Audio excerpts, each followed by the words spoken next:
Sudah boleh duduk di dalam hadirat Tuhan. Thank you friends, welcome home Circus Church pada sore hari ini. Bagi teman-teman yang baru pertama kali hadir, we welcome you. Hopefully kita bisa berjumpa pada Circus Church selanjutnya. Ya, kalau saudara belum punya gereja lokal, hopefully saudara bisa stay di sini. Kita Baby Born Church ya, gereja baru lahir dari komunitas kita yang ada. Inilah teman-teman semua yang ada, seorang akan yang lain. Tetapi we're growing, ya. Mungkin kelihatannya sedikit kurang serius dan lain-lain, bla bla bla dan bla bla bla. Tapi kita adalah gereja yang serius. Kita looking forward untuk seorang yang lain, untuk sama-sama teman-teman bisa bertumbuh di dalam iman yang baik. So, terima kasih untuk teman-teman yang sudah melayani pada sore hari ini di tengah-tengah kesibukan, perhatian, dan juga teman-teman yang sudah datang. Ada bawa teman baru. Kita senang bahwa kita di sini adalah keluarga. Dan sore ini spesial banget. Sore hari ini spesial. Bukan hanya saya akan memimpin sakramen perjamuan kudus buat saudara, tapi sangat spesial karena saya hari ini bakal jadi penonton. Dan kita jadi penonton karena kita punya seorang sahabat yang baik banget. Baiknya juga karena baik banget komunikasinya. Ya, kalau bicara, kalau ngobrol. Dan sore ini sahabat kita Alex Kaunan, Lexi akan menjadi berkat buat kita beberapa menit ke depan. Saya berharap saudara bisa fokus, buka hati saudara, perhatikan setiap kata-kata waktu Lexi ngobrol-ngobrol, karena saya percaya kata-kata yang keluar dari mulut Lexi tidak sia-sia, tetapi menjadi berkat buat kita semua. You guys ready? You guys ready? Mari berikan tepuk tangan buat Tuhan yang telah membawa Lexi sore hari ini. Sama-sama kita bangkit berdiri, kita berikan tepuk tangan buat Lexi. Yes, awesome. Yes, thank you Lex. Have a blessed preaching. Silakan, siap-siap, go ahead. Shalom. Halo. Jadi ini udah untuk kedua kali saya ada depan sini. Itu berarti 2 kali saya dibikin shock sama Jos. Yang pertama itu waktu Jos lagi mau ke Surabaya, tiba-tiba saya ditunjuk langsung sama Jos bareng sama Claudi waktu itu, berdua. Besok saya mau ke Surabaya, jadi nanti ngana berdua ini pimpin firman. Nah itu saya cuma liatin Claudi aja sih, Claudi diem aja, ya udah. Terus yang kedua baru minggu lalu.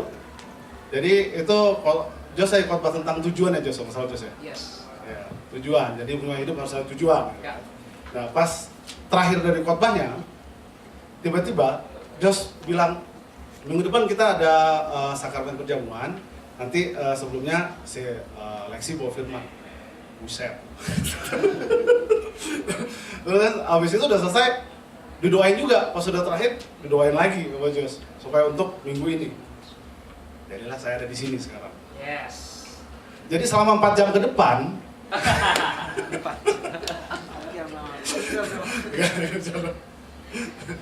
ya jadi waktu yang pertama kali itu, yang waktu sama Claude, itu kan sebelum saya bawa firman di sini, beberapa hari sebelumnya itu ada banyak flyers beredar di dunia maya. Nah di pet, di Twitter, di Instagram, itu kalau saya sama Claudi akan bawa firman. Nah itu juga selain kita lagi kaget, saya sama Claude lagi kaget, semua teman-teman saya juga kaget. Jadi semua dari teman skate saya itu pada bilang, Alex sama Claude bertobat. Alex bertobat, terus dari teman band saya juga bilang gitu, loh Lex, lu kenapa?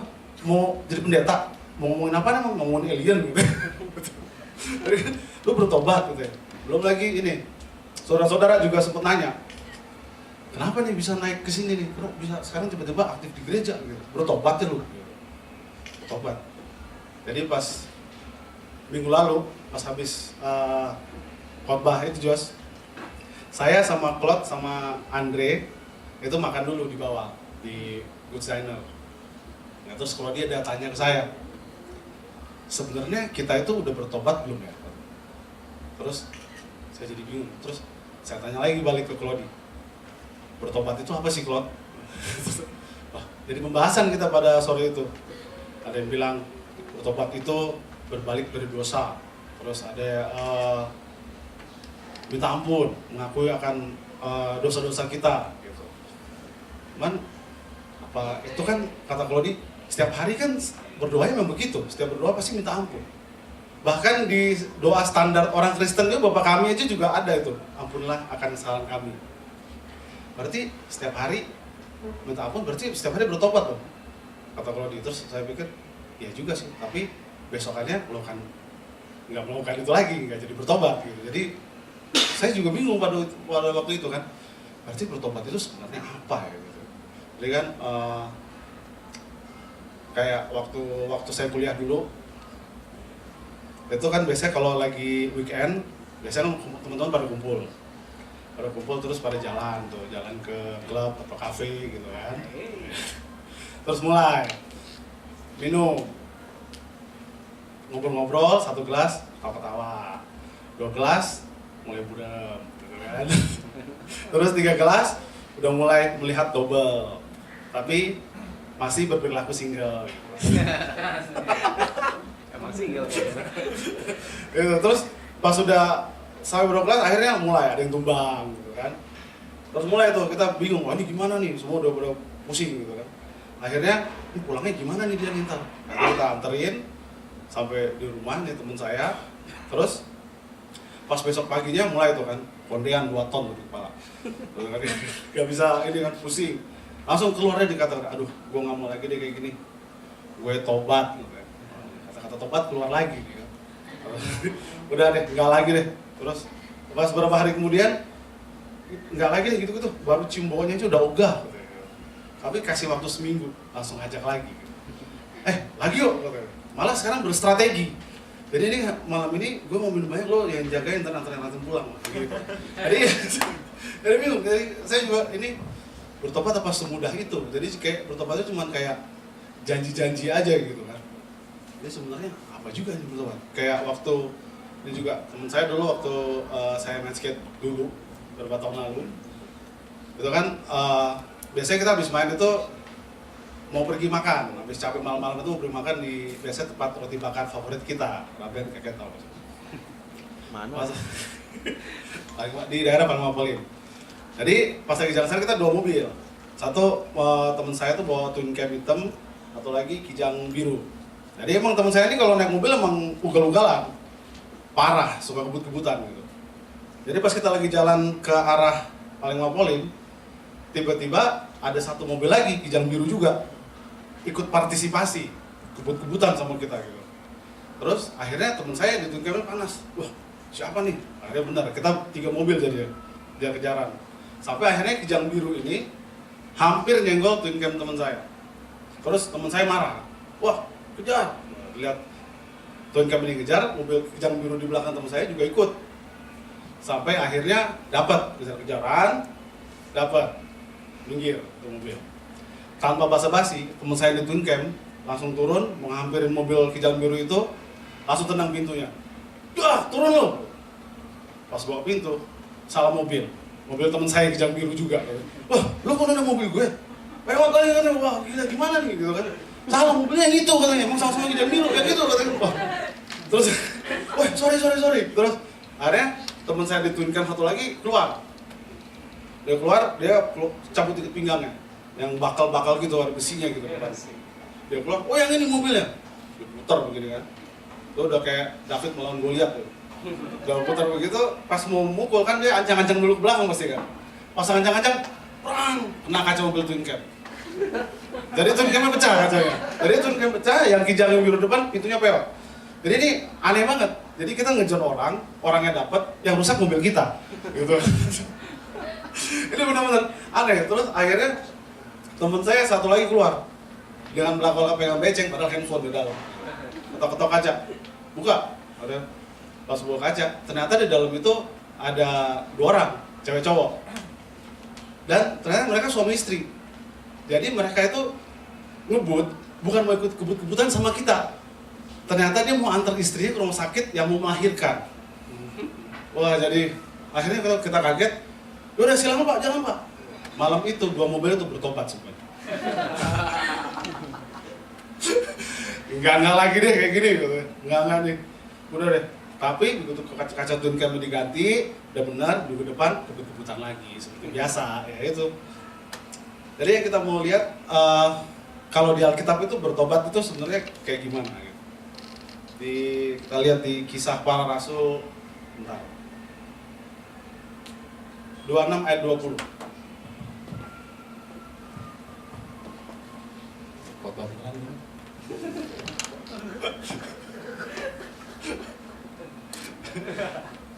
Tetapi mula-mula aku memberitakan kepada orang-orang Yahudi di Damsyik, di Yerusalem, dan di seluruh tanah Yudea, dan juga kepada bangsa-bangsa lain, bahwa mereka harus bertobat. Berarti bertobat itu memang harus bertobat dan berbalik kepada Allah serta melakukan pekerjaan-pekerjaan yang sesuai dengan pertobatan itu. Berarti kalau dilihat kejadian-kejadian tadi, bertobat, tapi kalau caranya begitu nggak akan bisa melakukan pekerjaan-pekerjaan dan pertobatan itu. Jadi kalau setelah disimpulkan, berarti pertobatan itu adalah perubahan pola pikir. Perubahan pola pikir yang menghasilkan perubahan perilaku. Sedap. Sedap. Kasih. Amin. Amin. It's on the mind, ya, like. Bener kan? Apa ulang kan? It's on the mind. It's on the mind katanya. It's on the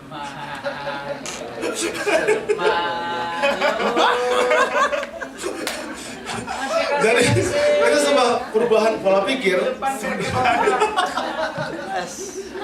Perubahan kata-kata. Jadi perubahan pola pikir yang tadinya tidak percaya Tuhan jadi percaya Tuhan, tidak percaya akan Yesus akan juru selamat jadi percaya. Dengan adanya perubahan ini mengakibatkan perubahan perilaku juga.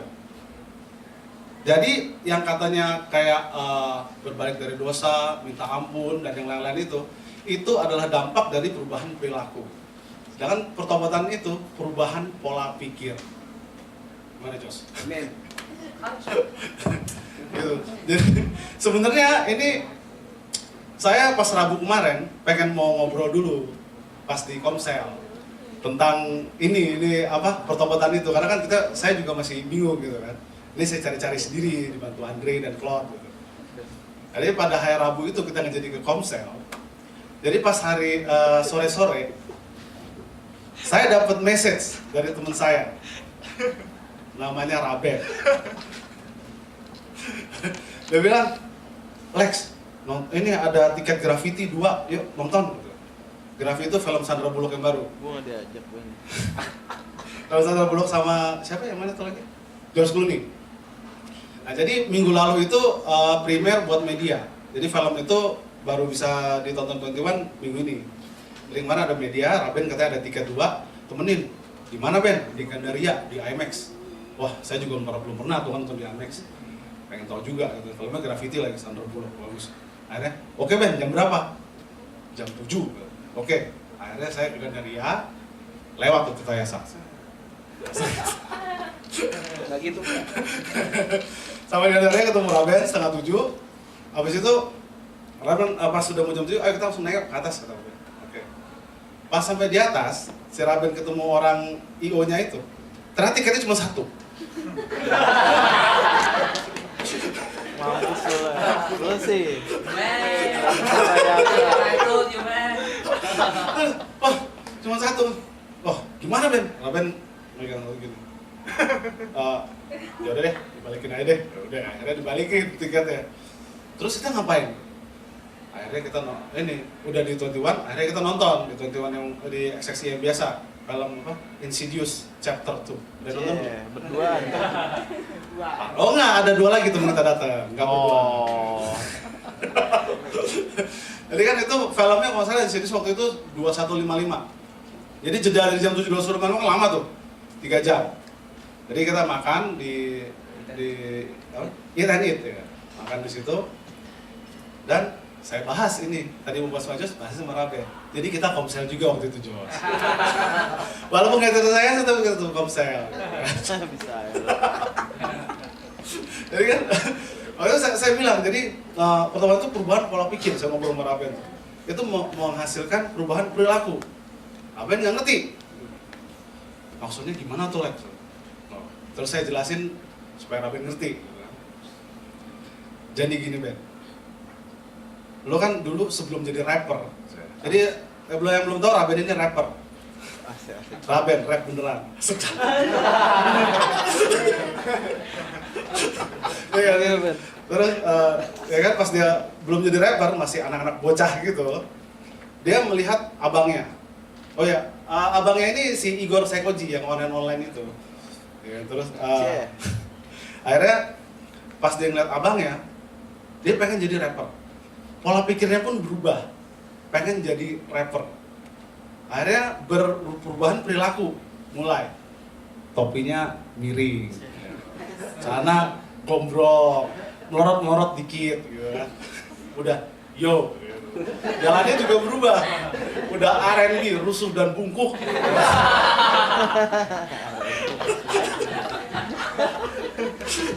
Bener-bener, jadi kalau perubahan pola pikir pasti mengakibatkan perubahan perilaku. Jadi saya kasih tau Raben begitu. Terakhirnya, oh ya, gitu juga. Beda dengan orang yang cuman mau ikut gaya-gaya rapper tapi hanya ikut tren. Dengan yang pola pikirnya berubah untuk menjadi rapper pasti beda. Kalau ikut tren berubah, pasti dia ganti, berubah. Tapi kalau Raben karena soulful, membuahkan dia akhir tahun ini keluarin album.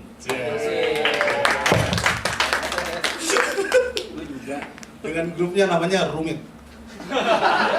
Rumit itu bukan rumit ribet, tapi timur dibalik karena dari east side ya, dari timur. Berani lo ke selatan. Ya, jadi pas akhirnya baru Raben mengerti.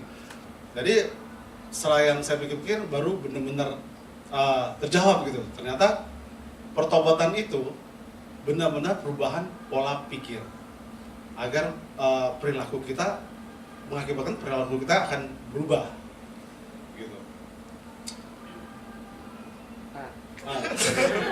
Terus? Jadi itu pola pikir kita berubah, mengakibatkan kita baru bisa melakukan pekerjaan-pekerjaan sesuai pertobatan itu. Kalau pola pikir kita berubah, ya kayak yang tadi cerita-cerita tadi, baru bertobat, besoknya melakukan lagi, misalnya ya begitu. Pasti akan begitu terus. Jadi ternyata pertobatan itu bukan minta ampun atau mengakui dosa-dosa atau berbagi dari dosa. Itu dampak dari perubahan perilaku. Itu. Jadi gimana? Udah siap-siap berubah perilakunya? Atau udah siap-siap? Udah siap-siap bertobat dengan benar sesuai ini? Sebenarnya saya udah siapin berapa ayat, cuman ya udah satu aja lah Jos ya. Karena abis ini juga mau ini ya, apa? Kejamuan ya kan, bener kan? Minggu depan like. Minggu depan lo. Ya Jos. Ya udah gitu aja Jos, saya Jos singkat, padat, merayap. Amin. Mari berikan tepuk tangan. Mantap, Lex. iPhone lo, Lex, update aku. Oh iya, iPhone jangan lupa. Wow. Friends, you got something here? Teman dapat sesuatu nggak pada sore ini? Ya, dapat. Yes, I'm telling you something. Pertobatan tuh is a journey, perjalanan. It's not an easy way. Bukan hal yang mudah. Karena pertobatan tadi bicara tentang apa sih? Perubahan Perilaku. pola pikir dulu Oh iya. menghasilkan sebuah perubahan perilaku. Gampang nggak sih kira-kira merubah sebuah pikiran? Gak usah pikiran dulu deh. Menurut teman-teman gampang nggak merubah yang namanya kebiasaan? It's not an easy. Guys, ibadah seperti sore ini kira-kira penting nggak untuk hidup kita? Yes, right? Yes. Kalau kita datang tepat waktu, menurut kita tuh datang tepat waktu di gereja, di ibadah seperti saat ini tuh is a good way, nah? It is. Tetapi sometimes because karena sudah kebiasaan, jadi akhirnya untuk datang tepat waktu bukan hal yang mudah. It's a journey, perjalanan. Leksi khotbah tadi singkat, bukan berarti menjadikan Leksi seorang yang sempurna. Tetapi yang dia lakukan barusan adalah sebuah benih perjalanan. Sehingga suka atau enggak, dia akan merenungi setiap kata-katanya tadi. Amin. Bahwa memiliki pola pikir yang benar itu penting. Karena pola pikir yang benar menghasilkan tindakan sikap yang benar. Kalau kita punya sikap, attitude, tindakan kita benar, kemungkinannya kecil kita nyakitin orang lain atau ruin someone else's life. Kalau kita bisa punya sikap hidup yang baik dan benar, I'm telling you, hidup kita pasti menyenangkan. Setuju nggak? Menurut gue, kalau kita bisa punya hidup yang menyenangkan, kita akan disukai banyak orang. Kalau kita bisa hidupnya disukai banyak orang, pasti banyak yang menolong kita. We got respect, we got honor. Kita dihormati, kita dihargai. Bukan hal yang mudah, tapi bukankah kita memang Tuhan panggil, Tuhan izinkan di tengah-tengah kekurangan, keterbatasan kehidupan kita bahwa kita memang dipanggil untuk menjadi terang dan garam. Yang setuju katakan amin. Kalau Tuhan memberkati kita, kalau Tuhan kasih sesuatu kepada kita, Dia selalu kasih kita yang terbaik. Dan setiap berkat Tuhan tidak pernah bisa disembunyikan. Kalau saudara ingat kisah Yusuf, you guys ingat kisah Yusuf? Kalau cerita Yusuf mesti you guys tahu karena dari sekolah minggu juga diajarin. Yusuf itu disebut kesayangan ayahnya, Yakub. Karena Kejadian 37 ayat 3, karena Yusuf lahir pada masa tuanya Yakub. Akhirnya Yusuf tuh gak disukain banget sama kakak-kakaknya. Kenapa? Karena mereka lihat gokil nih bokapnya, lebih sayang banget sama Yusuf. Tetapi mereka mulai benci banget, mulai keki sama Yusuf karena bokapnya buatin dia jubah yang spesial. Dipakein gitu, dipakein jubahnya. Dan jubahnya tuh penuh warna, indah banget, dan kakak-kakaknya mulai jealous. Tetapi kenapa papanya kasih Yusuf jubah yang spesial banget dibanding kakak-kakaknya? Kalau teman-teman lihat di Kejadian 37 ayat 3, saya kasih saudara sesuatu sebelum saya tutup. It's a very simple but it's powerful. Firman Tuhan katakan gini, Israel lebih mengasihi Yusuf dari semua anak yang lain. Why? Sebab Yusuf itulah anaknya yang lahir pada apa? Pada masa tuanya. So, alasan bokapnya lebih sayang Yusuf daripada yang lain karena Yusuf lahir pada masa tuanya dia. Kenapa sih? Apa hubungan dengan masa tua? Karena begini saudara, ternyata Yusuf lahir bukan karena spontan. Not pregnant by accident juga.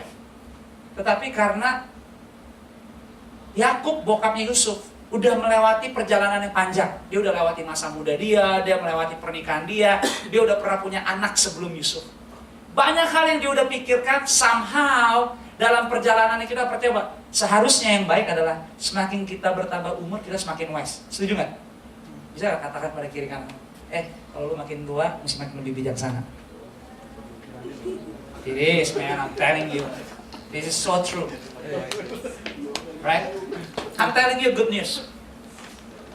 Waktu Yakub umurnya semakin tua nih, dia akhirnya apa? Planning, merencanakan, membayangi, mengimajinasikan bahwa dia pengen punya bayi lagi, seorang anak. Tetapi kali ini keinginannya punya anak bukan karena hal-hal yang sembarangan, karena dia udah melewati semua yang sembarangan. Dia udah punya pola pikirnya itu udah bukan dirubah lagi. Sekarang dia punya your mindsetnya tuh udah yang proper, yang bijaksana, yang benar. Jadi artinya begini, Yusuf lahir karena udah disiapkan. Yusuf lahir karena direncanakan. Yusuf lahir udah dibayangin bahwa dia bakal jadi anak yang luar biasa. Itu sebabnya waktu Yusuf benar-benar lahir, bokapnya sayang banget. Kenapa? Karena apa yang udah direncanain sekarang jadi kenyataan. Right? Dan akhirnya apa? Bokapnya tuh ngiklanin banget bahwa ini anak gue yang ini paling gue sayang. Makanya dibikinin apa? Jaket yang spesial banget kan. Dan luar biasa jaketnya. Dan kakak-kakaknya jealous banget karena mungkin kakak-kakaknya dulu nggak dapet apa? Jaket yang sama. Gokil, gue dulu kayak jaketnya biasa banget sih. Tapi Yusuf spesial, beda. Why? Karena dia lahir dari sebuah perencanaan, dari sebuah pemikiran, dari sebuah journey, dari sebuah perjalanan. Saya kasih tahu sebelum saya tutup. Hari ini kita generasi muda gereja Tuhan. Kita mungkin bokap kita bukan Yakub, kecuali bapak lo namanya Yakub beneran. Yakub Xiong. Oh, ngarang.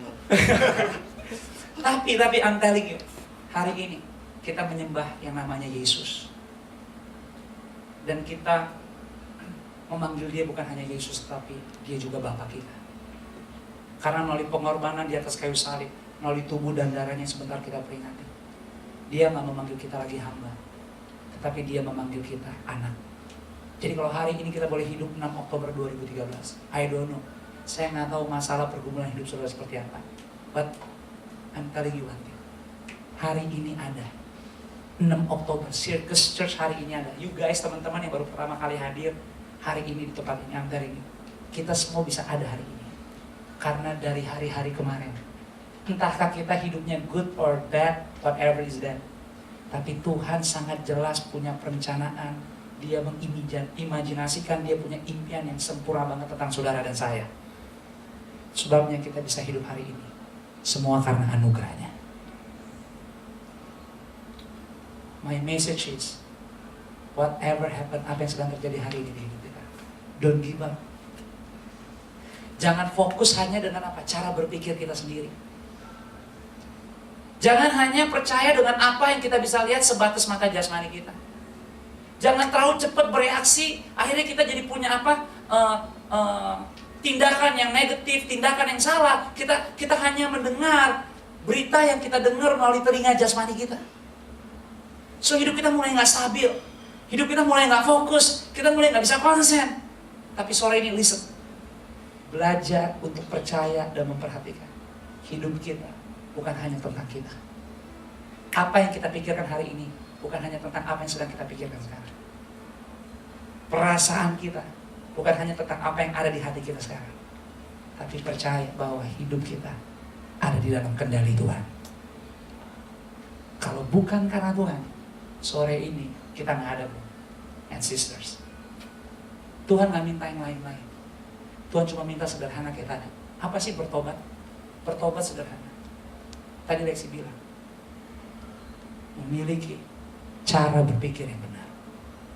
Sore ini, apapun yang terjadi, tolong jangan bertindak, jangan bereaksi dengan dasar cara berpikir yang salah. Mungkin kita perlu menunggu, mungkin kita perlu sabar, mungkin kita perlu merubah kebiasaan, mungkin kita nggak hanya menyesuaikan, mungkin kita perlu melakukan perubahan, mungkin kita harus memudahi sesuatu, mungkin kita harus belajar setia, mungkin kita harus belajar disiplin, mungkin kita harus belajar lebih sungguh-sungguh lagi. Whatever is that. Kalau kita nggak suka menepati janji, sekarang belajar menjadi pribadi yang menepati janji.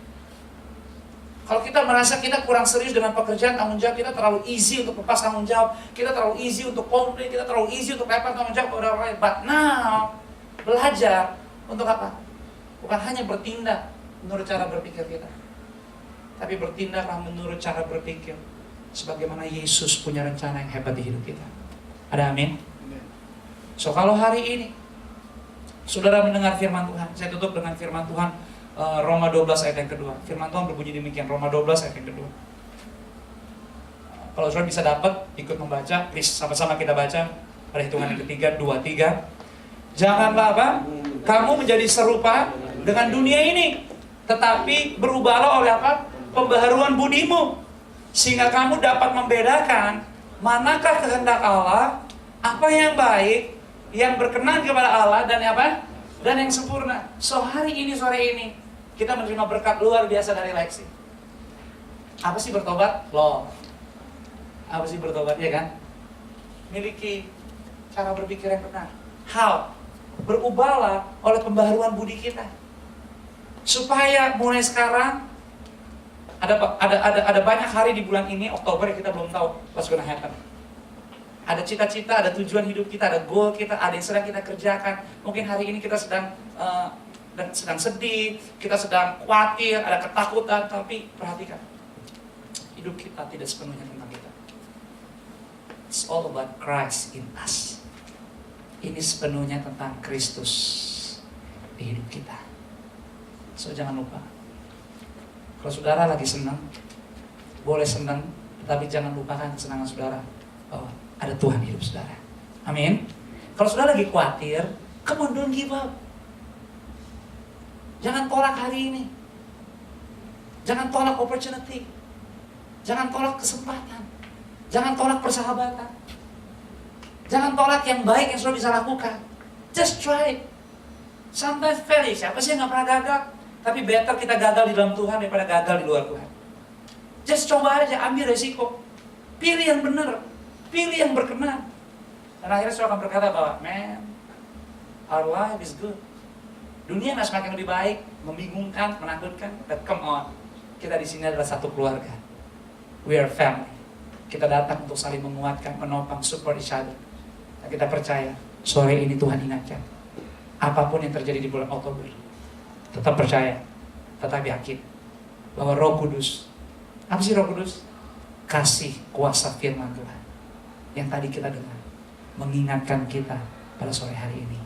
Ayo, jangan bertindak dalam tindakan yang salah, tapi miliki cara berpikir yang benar. Dan ikuti buah dari cara berpikir yang benar adalah tindakan yang benar, tindakan yang positif. Amin. Have a blessed Sunday night. Selamat hari Minggu yang luar biasa. So kita sebentar lagi akan masuk dalam sakramen perjamuan kudus. Stay in your place. Saya minta Raven dan